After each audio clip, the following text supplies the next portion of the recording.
ಪ್ರೀತಿಯ ವಿದ್ಯಾರ್ಥಿಗಳೇ, 10ನೇ ತರಗತಿಯ ಪ್ರಥಮ ಭಾಷೆ ಕನ್ನಡದಲ್ಲಿ ಪಠ್ಯ ಪೂರಕ ಅಧ್ಯಯನದಲ್ಲಿ ಸ್ವಾಮಿ ವಿವೇಕಾನಂದರ ಚಿಂತನೆಗಳು ಅಂತಕ್ಕಂಥ ವಿಚಾರವನ್ನು ವಿದ್ಯಾರ್ಥಿಗಳಿಗೆ ಪಠ್ಯ ಪುಸ್ತಕದಲ್ಲಿ ಅಳವಡಿಸಲಾಗಿದೆ. ಬಹುಶಃ ಸ್ವಾಮಿ ವಿವೇಕಾನಂದರ ಹೆಸರು ಅವರ ಒಂದು ಕೀರ್ತಿ ಪತಾಕೆ, ಅವರು ಗಳಿಸಿದಂತಹ ಜನಪ್ರಿಯತೆ ಭಾರತ ದೇಶ ಅಷ್ಟೇ ಅಲ್ಲ, ವಿಶ್ವ ಕೂಡ ಅವರ ಒಂದು ಸಾಧನೆಯನ್ನು ಆಧ್ಯಾತ್ಮಿಕ ನೆಲೆಯ ಒಳಗಡೆ ಅವರು ಹೊಂದಿದ್ದಂತಹ ಜ್ಞಾನವನ್ನು ನಾವು ಮನಗಾಣಲಿಕ್ಕೆ ಸಾಧ್ಯ ಆಗ್ತದೆ. ಶ್ರೇಷ್ಠ ಒಬ್ಬ ಸನ್ಯಾಸಿ, ಭಾರತ ದೇಶದ ಸನಾತನ ಸಂಸ್ಕೃತಿಯನ್ನು ವಿಶ್ವಕ್ಕೆ ಪರಿಚಯಿಸುವ ಮುಖಾಂತರವಾಗಿ ವಿಶ್ವದ ಆಧ್ಯಾತ್ಮ ಪುರುಷರ ಕಣ್ಣನ್ನು ಅರಳಿಸತಕ್ಕಂತಹ ನಿಟ್ಟಿನಲ್ಲಿ ಸನಾತನ ಸಂಸ್ಕೃತಿ, ಸನಾತನ ಧರ್ಮ ಪರಂಪರೆಯ ವಿಚಾರವನ್ನು ಇತರರಿಗೆ ಮನಗಾಣುವಂತೆ ಅರ್ಥೈಸಿದಂತಹ ಶ್ರೇಯಸ್ಸು, ಕೀರ್ತಿ ಸ್ವಾಮಿ ವಿವೇಕಾನಂದರಿಗೆ ಸಲ್ಲುತ್ತದೆ. ಇಂತಹ ಸ್ವಾಮಿ ವಿವೇಕಾನಂದರು ಅಮೆರಿಕದ ಚಿಕಾಗೋ ವಿಶ್ವ ಧರ್ಮ ಸಮ್ಮೇಳನಕ್ಕೆ ಹಿಂದೂ ಧರ್ಮದ ವಿಚಾರವನ್ನು, ಸನಾತನ ಸಂಸ್ಕೃತಿಯ ವಿಚಾರವನ್ನು ಪರಿಚಯಿಸಕ್ಕೆ ಹೋಗಿದ್ದಂತಹ ಸಂದರ್ಭದಲ್ಲಿ ಅವರು ಮಾಡಿದಂತಹ ಭಾಷಣ ಎಂತಹ ಒಬ್ಬ ಧರ್ಮದ ಅನುಯಾಯಿಯೂ ಸಹ ಎಚ್ಚರಿಸತಕ್ಕಂಥ ಕರೆಗಂಟೆಯಾಗಿ ಅವರ ವಿಚಾರಗಳು ಮನಮುಟ್ಟುವಂತಿದ್ದು ಅನ್ನೋದನ್ನು ನಾವು ಅವರ ಭಾಷಣವನ್ನು ಆಲಿಸಿದಂತಹ ಸಂದರ್ಭದಲ್ಲಿ ನಾವು ಕಾಣಲಿಕ್ಕೆ ಸಾಧ್ಯ ಆಗ್ತದೆ. ನಿಮಗೆ ಪಠ್ಯ ಪುಸ್ತಕದಲ್ಲಿ ಸ್ವಾಮಿ ವಿವೇಕಾನಂದರ ಚಿಂತನೆಗಳು ಅಂತಕ್ಕಂತಹ ಒಂದು ಬಿಡಿ ಲೇಖನ ಭಾಗವನ್ನು ಅಳವಡಿಸಲಾಗಿದೆ. ಮಕ್ಕಳು, ಸ್ವಾಮಿ ವಿವೇಕಾನಂದರು ಎಂತಹ ಒಂದು ವಿಚಾರಪರತೆಯ ಗುಣವನ್ನು ಹೊಂದಿದ್ರು, ಸ್ವಾಮಿ ವಿವೇಕಾನಂದರ ಆಂತರ್ಯದಲ್ಲಿದ್ದಂತಹ ಆ ಒಂದು ವಿಚಾರ ಪರತೆಯ ಗುಣ ಅವರನ್ನು ದೊಡ್ಡ ಮಟ್ಟಕ್ಕೆ ಕೊಂಡೊಯ್ಯಲಿಕ್ಕೆ ಸಾಧ್ಯ ಆಯಿತು. ಅವರ ಚಿಂತನೆಗಳು ಏನು ಅನ್ನೋ ಒಂದು ವಿಚಾರವನ್ನು ನಾವು ಮನಗಾಣ್ತಕ್ಕಂಥ ಒಂದು ಸನ್ನಿವೇಶ ನಿಮ್ಮ ಪಠ್ಯಪುಸ್ತಕದಲ್ಲಿ ಸ್ವಾಮಿ ವಿವೇಕಾನಂದರ ಚಿಂತನೆಗಳು ಅಂತಕ್ಕಂಥ ಪಾಠವನ್ನು ಇಟ್ಟಿರೋ ಕಾರಣಕ್ಕಾಗಿ ಅದನ್ನು ನಾವು ಅರಿಯೋದು ಸೂಕ್ತ ಅನ್ನೋ ಒಂದು ವಿಚಾರವನ್ನು ನಿಮಗೆ ಪ್ರಾರಂಭದಲ್ಲಿ ನಾನು ತಿಳಿಸಿಕೊಡ್ತಾರೆ. ಸ್ವಾಮಿ ವಿವೇಕಾನಂದರೇ ಒಂದು ಕಡೆ ಹೇಳ್ತಾರೆ, ಕಬ್ಬಿಣದಂತಹ ಮಾಂಸಖಂಡ, ಉಕ್ಕಿನಂತಹ ನರಮಂಡಲ, ವಿದ್ಯುತ್ತಿನ ಇಚ್ಛಾಶಕ್ತಿಯ ಬಲ, ಇವುಗಳನ್ನು ಬೆಳೆಸಿಕೊಂಡು ನಿಮ್ಮ ಕಾಲ ಮೇಲೆ ನಿಲ್ಲಿ. Strength is life but weakness is death. ಶಕ್ತಿಯೇ ಜೀವನ, ದುರ್ಬಲತೆಯೇ ಮರಣ. ಚಿಂತೆ ಜೀವಂತ ಮನುಷ್ಯನನ್ನು ಸುಟ್ಟರೆ, ಚಿತೆ ಸತ್ತ ವ್ಯಕ್ತಿಯ ದೇಹವನ್ನು ಸುಡುತ್ತದೆ. ಈ ತರದ ಹಲವಾರು ಧ್ಯೇಯ ವಾಕ್ಯಗಳನ್ನು ನೋಡಿದಂತಹ ಸಂದರ್ಭದಲ್ಲಿ ನಮ್ಮಲ್ಲಿ ಎಷ್ಟೇ ಒಂದು ಅಸಹಾಯಕ ದೌರ್ಬಲ್ಯಗಳು ನಮ್ಮನ್ನು ಆಳ್ತಾ ಇದ್ರೂ ಅದನ್ನು ಕಿತ್ತೆಸೆದು ಆತ್ಮವಿಶ್ವಾಸದಿಂದ ಮುನ್ನುಗ್ಗುವ ಒಂದು ಚೈತನ್ಯ ಪ್ರೇರಣೆ ಸ್ವಾಮಿ ವಿವೇಕಾನಂದರ ವಿಚಾರಗಳನ್ನು ಓದಿದಂತಹ ಸಂದರ್ಭದಲ್ಲಿ ನಮಗೆ ಉಂಟಾಗಲಿಕ್ಕೆ ಸಾಧ್ಯ ಆಗ್ತದೆ. ಅಂದರೆ ಅಷ್ಟರ ಮಟ್ಟಿಗೆ ಯುವಕರ ಕಣ್ಮಣಿಯಾಗಿ, ಯುವಕರ ಪಾಲಿನ ಸಿಂಹ ಸ್ವಪ್ನ ಧ್ವನಿಯಾಗಿ ನಮಗೆ ಸ್ವಾಮಿ ವಿವೇಕಾನಂದರು ಕಾಣ್ತಾರೆ. ಅದಕ್ಕೆ ಈ ದೇಶ ಬದಲಾಗಬೇಕು ಅಂದರೆ ಮೊದಲು ಯುವಕರು ಬದಲಾಗಬೇಕು ಅನ್ನೋ ಒಂದು ಆಲೋಚನೆಯನ್ನ ಸ್ವಾಮಿ ವಿವೇಕಾನಂದರು ಕೊಟ್ಟದ್ದು. ನೋಡಿ, ಈ ದೇಶ ಯುವಕರ ಮೇಲೆ ನಿಂತಿದೆ. ಆ ಯುವಕರು ಸರಿಯಾದ ರೀತಿಯಲ್ಲಿ ಅವರು ಹೆಜ್ಜೆಯನ್ನ ಹಾಕಿದರೆ ದೇಶ ಏನಾಗ್ತದೆ, ಬದಲಾಗ್ತದೆ ಅನ್ನೋ ಒಂದು ಆಲೋಚನೆಯ ಪರಿಧಿಯಲ್ಲಿ ಅವರು ದೇಶವನ್ನ ಅಥವಾ ದೇಶದ ಬೆಳಕನ್ನ ಕಂಡಂಥವರು ಸ್ವಾಮಿ ವಿವೇಕಾನಂದರು. ಅಂತಹ ಆಧ್ಯಾತ್ಮ ಪುರುಷ, ವೀರ ಸನ್ಯಾಸಿ, ಭಾರತ ದೇಶದ ಒಳಗಡೆ ತನ್ನದೇ ಆಗಿರ್ತಕ್ಕಂಥ ಹಲವಾರು ಅಧ್ಯಾತ್ಮ ಪುರುಷರು ನಮಗೆ ಕಾಣಲಿಕ್ಕೆ ಸಾಧ್ಯ ಆಗ್ತದೆ. ಅಂಥವರಲ್ಲಿ ಅಗ್ರಮಾನ್ಯರಾಗಿ ಸ್ವಾಮಿ ವಿವೇಕಾನಂದರು ನಮ್ಮ ನಡುವೆ ಬಾಳಿ ಬದುಕಿದ್ದಂಥವ್ರು. ಕೇವಲ 39 ವರ್ಷ 6 ತಿಂಗಳುಗಳ ಕಾಲ ಇವರು ನಮ್ಮ ನಡುವೆ ಇದ್ರೂ ಅವರು ಕೊಟ್ಟಂತಹ ಸಂದೇಶ ತುಂಬ ಚಿರಶಾಶ್ವತವಾಗಿರ್ತಕ್ಕಂತಹ ರೀತಿಯಲ್ಲಿ ಜನರ ಕಣ್ತರಿಸ್ತಕ್ಕಂಥ ನಿಟ್ಟಿನಲ್ಲಿ, ಮಲಗಿ ನಿದ್ರಿಸ್ತಕ್ಕಂತಹ ಜನರನ್ನ ಬಡಿದೆಬ್ಬಿಸ್ತಕ್ಕಂತಹ ರೀತಿಯಲ್ಲಿ ಇವರ ಮಾತುಗಳು ನಮಗೆ ಮನಕ್ಕೆ ಒಪ್ಪಿತವಾಗುವ ರೀತಿಯಲ್ಲಿ ಮೂಡಿ ಬಂದಿರತಕ್ಕಂಥದ್ದನ್ನು, ಅವರ ವಿಚಾರಗಳನ್ನು ನೀವು ಓದಂಥ ಸಂದರ್ಭದಲ್ಲಿ ಆ ವಿಚಾರಗಳು ಮತ್ತೆ ಮತ್ತೆ ಮೆಲುಕು ಹಾಕೋದಕ್ಕೆ ಯೋಗ್ಯವಾಗಿರ್ತಕ್ಕಂತಹ ರೀತಿಯ ವಿಚಾರಗಳನ್ನು ಸ್ವಾಮಿ ವಿವೇಕಾನಂದರು ಜನತೆಗೆ, ಅದು ವಿಶೇಷವಾಗಿ ಯುವಕರಿಗೆ ಅವರು ಕೊಡ ಮಾಡಿದ್ದಾರೆ. ಅಂತಹ ವಿವೇಕಾನಂದರ ವಿಚಾರಗಳ ಒಂದು ಚಿಂತನ ಈ ಒಂದು ಪಾಠದಲ್ಲಿ ನಾವು ಕಾಣಲಿಕ್ಕೆ ಸಾಧ್ಯ ಇದೆ. ಅದನ್ನು ಪಠ್ಯಪುಸ್ತಕದಲ್ಲಿ ಒಂದು ಬಿಡಿ ಲೇಖನದಲ್ಲಿ ನಿಮಗೆ ಅಳವಡಿಸಲಾಗಿದೆ. ವಿವೇಕಾನಂದ ಎಂದರೆ ಸಾಮಾಜಿಕ ಸಂಕಟ, ಸಿಟ್ಟು, ಸ್ಫೋಟ, ಸ್ಪಷ್ಟತೆಗಳ ರೂಪಕ. ಅವರು ಶಿಖರ ಚಿಂತಕ. ಅವರ ಆಲೋಚನೆಗಳಲ್ಲಿ ಗೊಂದಲಗಳಿಲ್ಲ.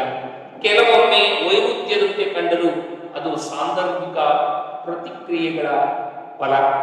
ಅವರ ಎಲ್ಲ ವಿಚಾರಗಳನ್ನು ಒಟ್ಟಿಗೆ ನೋಡಿದಾಗ ಸ್ಪಷ್ಟ ನೋಟ ಕಾಣಿಸುತ್ತದೆ. ದೈಹಿಕ ಹಸಿವನ್ನು ಹಿಂಗಿಸುವುದು ಅವರ ಮೊದಲ ಆದ್ಯತೆ. ಆನಂತರ ಆತ್ಮದ ಹಸಿವು, ವೇದಾಂತದ ಹಸಿವು, ಸಾಂಸ್ಥಿಕವಾದ ಧರ್ಮದ ಹಸಿವು. ಈ ಕಾರಣದಿಂದಾಗಿ ವಿವೇಕಾನಂದರು ಯಾವತ್ತೂ ಧಾರ್ಮಿಕ ಮೂಲಭೂತವಾದಿಯಾಗಿರಲಿಲ್ಲ. ಬದಲಾಗಿ ಧಾರ್ಮಿಕ ಮೂಲಭೂತವಾದಕ್ಕೆ ಉಗ್ರ ವಿರೋಧಿಯಾಗಿದ್ದರು. ಜಾತಿವಾದ ಮತ್ತು ಕೋಮುವಾದಕ್ಕೆ ಪ್ರತಿರೋಧವನ್ನು ಒಡ್ಡಿದ್ದರು. ಹಿಂದೂ ಧರ್ಮದೊಳಗಿದ್ದು ಅದನ್ನು ಮೀರಿದ ಸಾಮಾಜಿಕ ಶಕ್ತಿಯಾದರು. ಆದ್ದರಿಂದ ಇಂದಿನ ಸನ್ನಿವೇಶದಲ್ಲಿ ಅವರು ಹೆಚ್ಚು ಪ್ರಸ್ತುತರು. ಈ ಅಂಶವನ್ನು ಮುಂದಿನಂತೆ ಮತ್ತಷ್ಟು ವಿವರಿಸಬಹುದು. ಇಂದು ಜಾತಿವಾದ ಮತ್ತು ಕೋಮುವಾದಗಳು ಮುನ್ನೆಲೆಗೆ ಬಂದು ಮಾನವೀಯ ಮೌಲ್ಯವನ್ನು ನುಂಗಿ ನುಣಿಯುತ್ತಿವೆ. ಸಮಾನತೆಯ ಆಶಯಗಳನ್ನು ತಪ್ಪಿತಸ್ಥ ಶಾಲಾ ಬಾಲಕರಂತೆ ಇಂದಿನ ಸಾಲಿನಲ್ಲಿ ಕೈಕಟ್ಟಿ ನಿಲ್ಲಿಸಲಾಗಿದೆ. ಬಡ ಜನರ ಪರವಾದ ಆದ್ಯತೆಗಳು ಪಲ್ಲಟಗೊಳ್ಳುತ್ತಿವೆ. ವಿವೇಕಾನಂದರಿಗೆ ಬಡ ಜನರ ಹೊಟ್ಟೆ ಹಸಿವನ್ನು ಹಿಂಗಿಸುವುದು ಮೊದಲ ಆದ್ಯತೆಯಾಗಿತ್ತು. ಆ ನಂತರ ಧರ್ಮ, ಜಾತಿವಾದದ ವಿಷಯಕ್ಕೆ ಬಂದರೆ ಹಿಂದುಳಿದ ಹಾಗೂ ದಲಿತ ಜಾತಿಗಳ ಬಗ್ಗೆ ಅವರಿಗೆ ಸಹಜವಾದ ಸಾಮಾಜಿಕ ಕಳಕಳಿಯಿತ್ತು. ಹೀಗಾಗಿಯೇ ಅವರು ಸಂಶಯಕ್ಕೆ ಎಡೆಯಿಲ್ಲದಂತೆ ಜಾತಿ ಮತ್ತು ವರ್ಗ ವ್ಯವಸ್ಥೆಯನ್ನು ವಿರೋಧಿಸಿದರು. ಅವರು ಜಾತಿ ಎಂಬುದು ಸಮಾಜದ ಒಂದು ಆಂತರಿಕ ಭಾಗವಾಗಿದೆ. ಹಿಂದೆ ಅದು ವಿಕಾಸನವಾಗುತ್ತಿತ್ತು, ಈಗ ಅದು ಘನೀಭೂತವಾಗಿದೆ. ಅದರ ದುರ್ಗಂಧದಿಂದ ಭಾರತದ ವಾತಾವರಣವೆಲ್ಲ ತುಂಬಿದೆ ಎಂದು ಹೇಳಿದರು. ಜಾತಿ ವ್ಯವಸ್ಥೆಯ ಕ್ರೌರ್ಯಕ್ಕೆ ತುತ್ತಾಗಿ ಶೂದ್ರರು, ಅಸ್ಪೃಶ್ಯರು ಸ್ವಾತಂತ್ರ್ಯಹೀನರಾಗಿ ಗುಲಾಮತನ ಅನುಭವಿಸುವುದನ್ನು ಟೀಕಿಸುವ ವಿವೇಕಾನಂದರು ಶೂದ್ರ ವರ್ಗ ತನ್ನ ಉಳಿಗ ಸ್ವಭಾವವನ್ನು ಬಿಟ್ಟು ಹೊರಬರಬೇಕೆಂದು ಕರೆ ಕೊಡುತ್ತಾರೆ. ಮುಂದೊಮ್ಮೆ ಶೂದ್ರರು ತಮ್ಮ ಶೂದ್ರತ್ವದ ಶಕ್ತಿಯಿಂದಲೇ ಮೇಲೇಳುವ ಕಾಲ ಬರುತ್ತದೆ ಎಂದು ಭಾವಿಸುತ್ತಾರೆ. ಮತ್ತು ವಿಶೇಷವೆಂದರೆ ಮುಂದೆ ಬರುವುದು ಸಮತಾವಾದ, ಅರಾಜಕವಾದ, ಶೂನ್ಯವಾದಗಳು ಮುಂದಾಗಲಿರುವ ಸಮಾಜ ಕ್ರಾಂತಿಯ ಅರುಣೋದಯ ಎಂದು ಘೋಷಿಸಿದ್ದಾರೆ.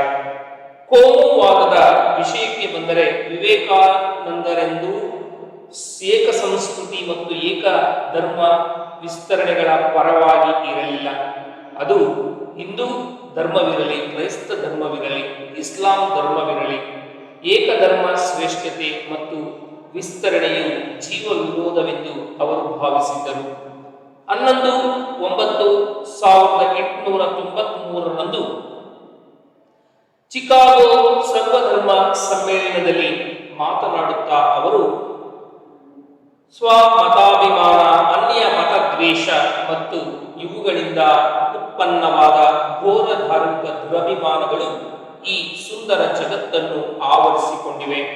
ಇಂತಹ ಉಗ್ರ ಉಗ್ರ ಧರ್ಮಾಂಧತೆಯ ದೈತ್ಯರಿಲ್ಲದೆ ಇದ್ದರೆ ಮಾನವ ಜನಾಂಗ ಇಂದಿಗಿಂತ ಎಷ್ಟು ಮುಂದುವರಿಯುತ್ತಿತ್ತು ಎಂದರು. ಇನ್ನೊಮ್ಮೆ ಅವರು ಹೀಗೆ ಹೇಳಿದರು, ಪ್ರತಿಯೊಬ್ಬರೂ ಒಂದೇ ಮಾರ್ಗವನ್ನು ಅನುಸರಿಸುವ ದುರ್ದಿನ ಪ್ರಪಂಚಕ್ಕೆ ಬಾರದಿರಲಿ. ಈಗ ಧರ್ಮ ಮತ್ತು ಆಧ್ಯಾತ್ಮಿಕ ಭಾವನೆ ನಾಶವಾಗುವುದು. ವೈವಿಧ್ಯವೇ ಜೀವನದ ರಹಸ್ಯ. ನಾವು ಎಲ್ಲ ಧರ್ಮಗಳಿಗೂ ಗೌರವವನ್ನು ತೋರಬೇಕು. ವಿವೇಕಾನಂದರ ಧಾರ್ಮಿಕ ಚಿಂತನೆಗಳನ್ನು ಅವಲೋಕಿಸಿದಾಗ ಅವರು ಸ್ಪಷ್ಟವಾಗಿ ಕೋಮುವಾದ ವಿರೋಧಿಯಾಗಿದ್ದರೆಂದು ತಿಳಿದು ಬರುತ್ತದೆ. ಕೋಮುವಾದವು ಏಕಧರ್ಮ ಮತ್ತು ಏಕ ಸಂಸ್ಕೃತಿಯೇ ಶ್ರೇಷ್ಠವೆಂದು, ಅದೇ ಅಂತಿಮವೆಂದು ನಂಬಿಸುತ್ತಾ ಪರಧರ್ಮ ದ್ವೇಷವನ್ನು ಬಿತ್ತಿ ಬೆಳೆಸುತ್ತದೆ. ಇಂತಹ ಪ್ರವೃತ್ತಿಗೆ ವಿವೇಕಾನಂದರು ಕಟ್ಟ ವಿರೋಧಿಯಾಗಿದ್ದರು. ಕುವೆಂಪು ಅವರು ಹೇಳುವಂತೆ ಅವರು ಮಾನವತಾ ಮಿತ್ರರಾಗಿದ್ದರು. ಮನುಷ್ಯತ್ವದ ಮಹಿಮೆಯನ್ನು ಎಂದಿಗೂ ಮರೆಯಬೇಡಿ. ನಮಗಿಂತಲೂ ಬೇರೆಯಾದ ದೇವರು ಹಿಂದೆ ಇರಲಿಲ್ಲ, ಮುಂದೆ ಬರುವುದಿಲ್ಲ. ಕ್ರೈಸ್ತ, ಬುದ್ಧ, ಕೃಷ್ಣ, ರಾಮರೆಲ್ಲರೂ ಆಮಸ್ಮಿ ಎಂಬ ಮಹಾವಾರಿದಿಯ ತರಂಗಗಳು ಮಾತ್ರ ಎಂದು ಘೋಷಿಸಿದರು. ವಿವೇಕಾನಂದರ ಧೀರೋದಾತ್ತ ನಿಲುವುಗಳು ವೈಯಕ್ತಿಕ ಮಾತ್ರವಾಗದೆ ಸಾಮಾಜಿಕವಾಗಿ ರೂಪಾಂತರಗೊಂಡು ಗಟ್ಟಿಯಾದದ್ದೇ ಅವರ ವ್ಯಕ್ತಿತ್ವದ ವಿಶೇಷ. ಅವರದು ಪ್ರಖರ ಸಾಮಾಜಿಕ ವ್ಯಕ್ತಿತ್ವ. ದೀನ ದಲಿತರ ಉದ್ಧಾರವೇ ಅವರ ಧರ್ಮದ ಮೂಲತತ್ವ, ಅದೇ ಅವರ ವೈಚಾರಿಕ ಸತ್ವ. ಆದ್ದರಿಂದ ವಿವೇಕಾನಂದರು ಇಂದಿಗೂ ಸತ್ಯ. ಪ್ರಸ್ತುತ ಈ ಭಾಗದಲ್ಲಿ ಸ್ವಾಮಿ ವಿವೇಕಾನಂದರ ಚಿಂತನೆಗಳು ಅಂತಕ್ಕಂತಹ ವಿಚಾರವನ್ನ ನಾವು ಚಿಂತನ ಮಂಥನ ಮಾಡಿ ನೋಡಿದ್ದೇ. ಆದರೆ ಸ್ವಾಮಿ ವಿವೇಕಾನಂದರು ಕೇವಲ ಏಕ ಧರ್ಮದ ಪರವಾಗಿ ಅವರ ಆಲೋಚನೆಗಳಿರಲಿಲ್ಲ. ಯಾವುದೇ ಜಾತಿಯನ್ನ ಮುನ್ನೆಲೆಗೆ ತರ್ತಕ್ಕಂತಹ ನಿಟ್ಟಿನಲ್ಲಿ ಅವರ ಆಲೋಚನೆಗಳಿರಲಿಲ್ಲ. ಅಥವಾ ಕೆಳವರ್ಗದಲ್ಲಿರ್ತಕ್ಕಂತಹ ಜನರ ಬಗ್ಗೆ ವಿಶೇಷವಾಗಿರ್ತಕ್ಕಂತಹ ಕಾಳಜಿಯನ್ನ, ಅಸಹಾಯಕರನ್ನ ಕೈ ಹಿಡಿದು ಮೇಲೆತ್ತಕ್ಕಂತಹ ನಿಟ್ಟಿನಲ್ಲಿ ಅವರ ಚಿಂತನೆಗಳು ಮೊಳಗ್ತಾ ಇದ್ದವು.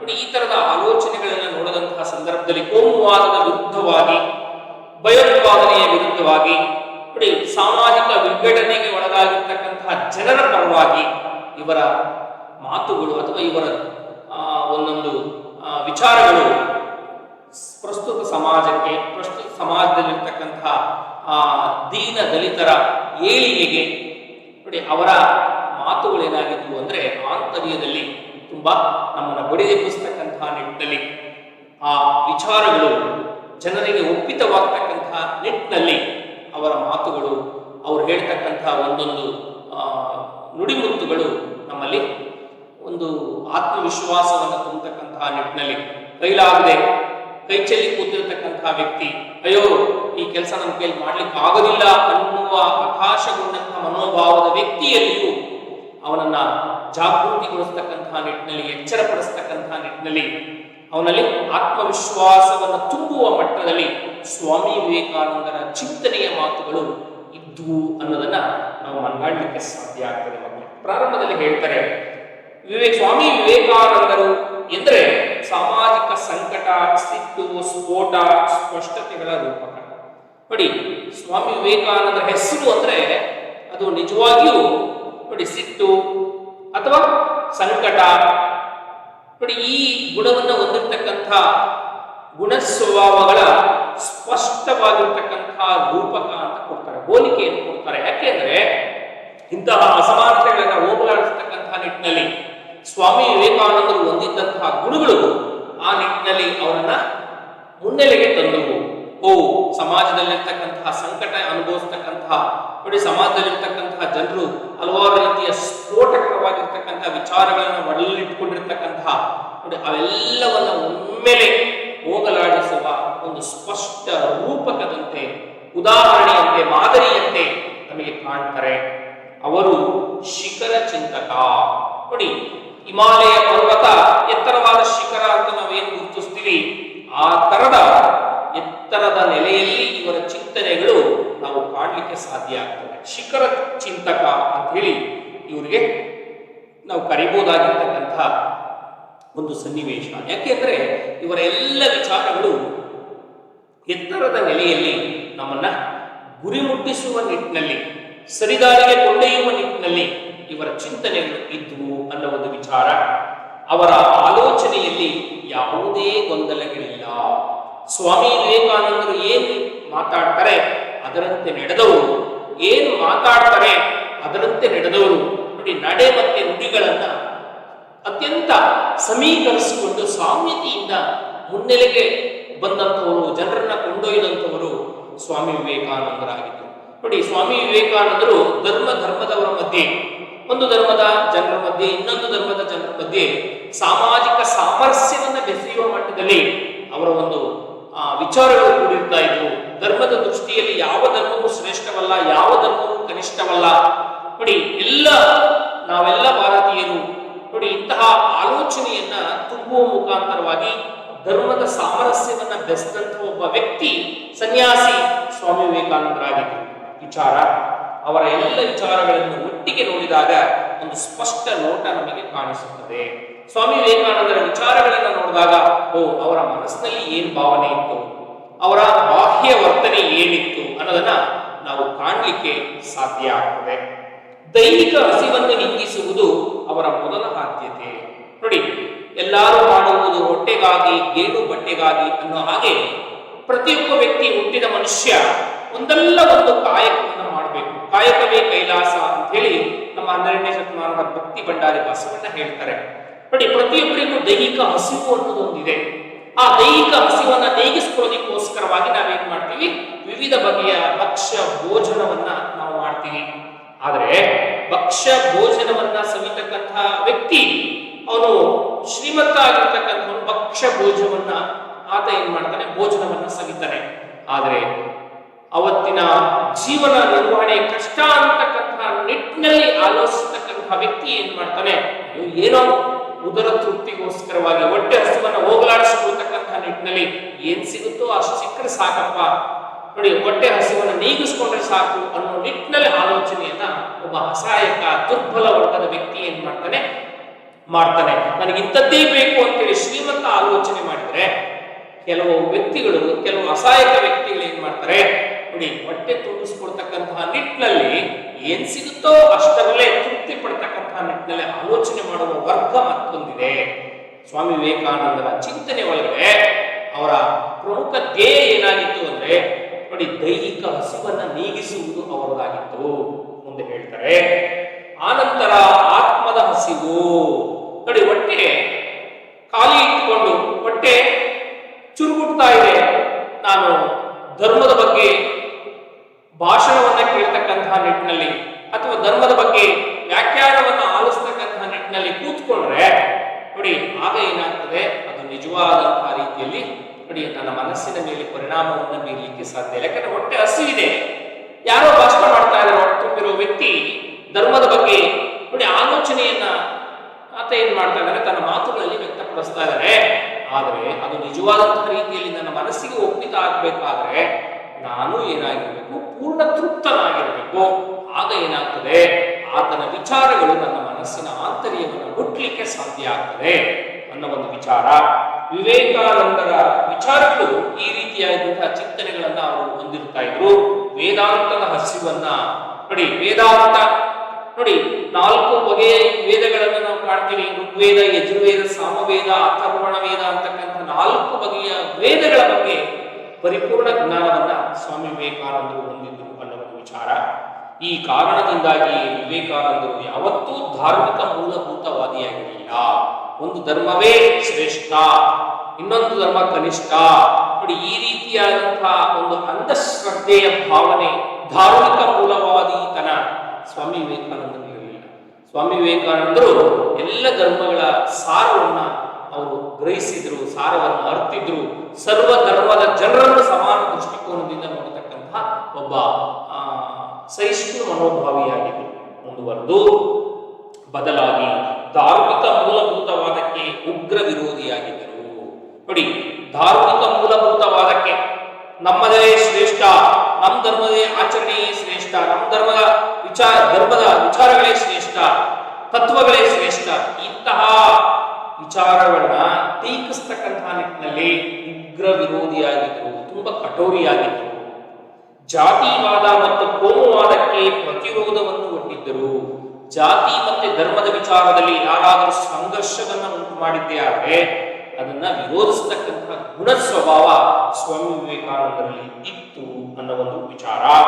ಹಿಂದೂ ಧರ್ಮದೊಳಗಿದ್ದು ಅದನ್ನು ಮೀರಿದ ಸಾಮಾಜಿಕ ಶಕ್ತಿಯಾದರು. ನೋಡಿ, ಹಿಂದೂ ಧರ್ಮದ ಒಳಗಡೆ ಇವರು ಇದ್ರುವೆ ಅದನ್ನು ಮೀರತಕ್ಕಂತಹ ಮಟ್ಟದ ನಡವಳಿಕೆ ನಮ್ಮ ಸ್ವಾಮಿ ವಿವೇಕಾನಂದರದಾಗಿತ್ತು. ಅಂದ್ರೆ ಬರೀ ಹಿಂದೂ ಧರ್ಮದ ವಿಚಾರಗಳನ್ನು ಮಾತ್ರ ಇವರು ನಮ್ದೇ ಶ್ರೇಷ್ಠ ಅಂತ ಹೇಳ್ತಾ ಇರಲಿಲ್ಲ.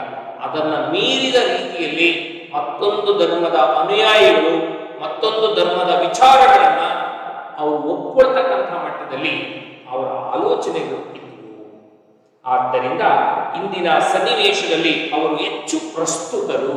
ಸ್ವಾಮಿ ವಿವೇಕಾನಂದರು ಯಾಕೆ ಹೆಚ್ಚು ಪ್ರಸ್ತುತರು ಅಂದ್ರೆ ಅವರ ಯಾವುದೇ ಚಿಂತನೆಗಳು ಒಂದು ಧರ್ಮದ ಪರವಾಗಿರಲಿಲ್ಲ, ಅವರ ಯಾವುದೇ ಚಿಂತನೆಗಳು ಒಂದು ವರ್ಗದ ಪರವಾಗಿರಲಿಲ್ಲ.